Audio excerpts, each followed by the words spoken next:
Assalamu alaikum, dear students. Today we will discuss the topic. The name of this topic is ratio and proportion. यानी हम सीखेंगे कि ratio क्या होती है और proportion क्या होती है। आइए सबसे पहले हम लोग इसकी डिफाइन करते हैं कि रेशियो होती क्या है सबसे पहले, फिर फर्दर इसको आगे डिस्कस करते हैं। अच्छा जी, रेशियो बेसिकली हमारे पास क्या कहते हैं कंपैरिजन होता है। रेशो क्या होता है हमारे पास? कंपैरिजन। कंपैरिजन हमेशा कितनी चीजों का होता है? कंपैरिजन हमेशा हमारे पास दो चीजों का होता है, और वो दोनों चीजें क्या होती हैं? एक जैसी होती हैं। दोनों मतलब कि एक जैसी। फर्ज करें कि अगर हम किसी इंसान का कंपैरिजन करवाते हैं तो वो हम उस इंसान का कंपैरिजन किसी इंसान से ही करवाएंगे, ना कि हम किसी जानवर से करवाएंगे। तो बेसिकली जो रेशियो है वो बेसिकली क्या है हमारे पास? क्या होता है? कंपैरिजन होता है। रेशियो हमारे पास क्या है जी? कंपैरिजन।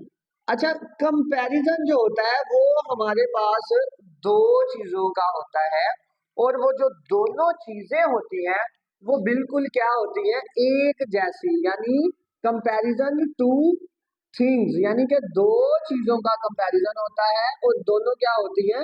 सेम होती हैं। आइए इससे आगे फर्दर हम इसकी डेफिनेशन देख लेते हैं कि वो डेफिनेशन में कहता क्या है। डेफिनेशन बच्चों अकॉर्डिंग टू योर बुक्स उसकी डेफिनेशन ये है कि ratio is comparison between two alike quantities. यानी कि ratio is the comparison. Comparison है, कंपैरिजन का मतलब क्या है जी? मुआवजना है। Ratio is the comparison between two alike quantity, two alike quantities. यानी कि रेशियो हमारे पास दो चीजों का मुवाजना है, और वो क्या है? मुवाजना जो है वो क्या होना चाहिए? एक जैसी चीजों का होना चाहिए। ठीक हो गया। अब हमारे पास बच्चों के अब रेशो को हम डिनोट किससे करवाते हैं?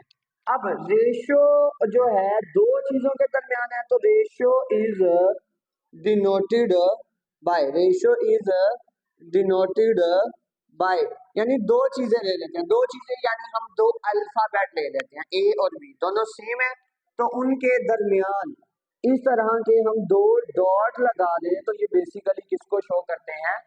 रेशो को शो करते हैं। अच्छा, अभी ये तो कॉन्सेप्ट क्लियर हो गया कि ये हमारे पास क्या होता है? रेशो का कॉन्सेप्ट होता है। अब इससे आगे हमारे पास बच्चों जो चीज आती है वो ये है कि अब हमारे पास जो ए और बी लिखे गए हैं इनको हम नाम क्या देंगे? हमारे पास जो ए होता है, ए इज कॉल्ड एंटीसीडेंट। हम इसको क्या बोलते हैं? एंटीसीडेंट। और हमारे पास ये जो बी होता है, बी बी बेसिकली हमारे पास क्या कहलाता है? कॉन्सिक्वेंट। यानी ए को हम क्या नाम देते हैं? एंटीसीडेंट, और बी को बेसिकली हम क्या नाम देते हैं? कॉन्सिक्वेंट का नाम देते हैं। अच्छा बच्चों, आगे इसकी चीज के रेशो का हमारे पास कोई यूनिट होता है कि नहीं होता? तो ये भी चीज लिख ले कि रेशो हैज नो यूनिट। यानी कि रेशो हैज नो यूनिट, यानी कि रेशो का कोई यूनिट नहीं होता। क्यों नहीं होता? क्योंकि वो कंपैरिजन है, और कंपैरिजन हमेशा कितनी चीजों के दरमियान होता है? दो चीजों के दरमियान होता है। तो इस वजह से रेशो का भी बच्चों हमारे पास कोई यूनिट नहीं होता है। हमेशा दो चीजों के दरमियान जब हम कंपैरिजन करेंगे तो हम उसको बेसिकली क्या बोलेंगे कि हम उसकी क्या ले रहे हैं? रेशो ले रहे हैं। अच्छा बच्चों, अब ये ए रेशो बी लिखा है, मैं ए रेशो बी, कोई इसके अलावा कोई इसका और तरीका भी होता है रेशो का? जाहिर सी बात है, अगर ये लिखा हो ऐसे, इसको हम ऐसे भी लिख सकते हैं, ए डिवाइडेड बाय बी। यानी कि वी राइट हम लोग लिख सकते हैं कैसे? A divided by B. It's mean हमारे पास ये जो सेंटर में जो ये जो लाइन है बेसिकली हम इसको नाम देते हैं कोशेंट का। क्या नाम देते हैं? कोशेंट का। या दूसरा हम इसको नाम देते हैं बार का, या तीसरा हम इसको नाम देते हैं विनी कलम का। क्लियर है? अच्छा बच्चों, अब इसी तरह हम बी को इस तरह भी लिख सकते हैं। अब नेक्स्ट आगे ये कॉन्सेप्ट तो हो गया हमारा क्लियर। अब आगे नेक्स्ट कॉन्सेप्ट आता है, वो आता है हमारे पास प्रोपोर्शन का। प्रोपोर्शन कि यानी हमारे पास प्रोपोर्शन क्या होता है। प्रोपोर्शन बेसिकली हमारे पास दो क्या कहते हैं रेशो के दरमियान साइन ऑफ इक्वालिटी होता है। यानी कि दो रेशो के दरमियान हमारे पास जो साइन ऑफ इक्वालिटी होता है बेसिकली वो क्या कहलाता है, प्रोपोर्शन कहलाता है। अब इसकी डिफाइन ये आएगी, द साइन ऑफ इक्वालिटी यानी the sign of equality between two ratio, the sign of equality between two ratio, यानी कि दो रेशो के दरमियान जो साइन ऑफ इक्वालिटी होता है बेसिकली हम उसको क्या नाम देते हैं, प्रोपोर्शन का नाम देते हैं। कैसे, दो रेशो ले लेते हैं हम, मैंने एक रेशो ले ली ए रेशो बी और दूसरी रेशो ले ली सी रेशो बी। अब इसके दरमियान जो साइन ऑफ इक्वालिटी होगा, साइन ऑफ इक्वालिटी बेसिकली हम इसको 4 डॉट से शो करेंगे। अब बच्चों ये जो है बेसिकली ये जो 4 डॉटेड है ये वाले, ये बेसिकली हमें किसको शो करवा रहे हैं, प्रोपोर्शन को शो करवाते हैं। क्लियर है? अच्छा बच्चों, ये जो वैल्यूज होती हैं, अब ये वाली, ये और ये बाहर वाली वैल्यू, इनको हम बोलते हैं एक्सट्रीम वैल्यू। इनको हम क्या बोलते हैं, एक्सट्रीम वैल्यू, यानी कि एक्सट्रीम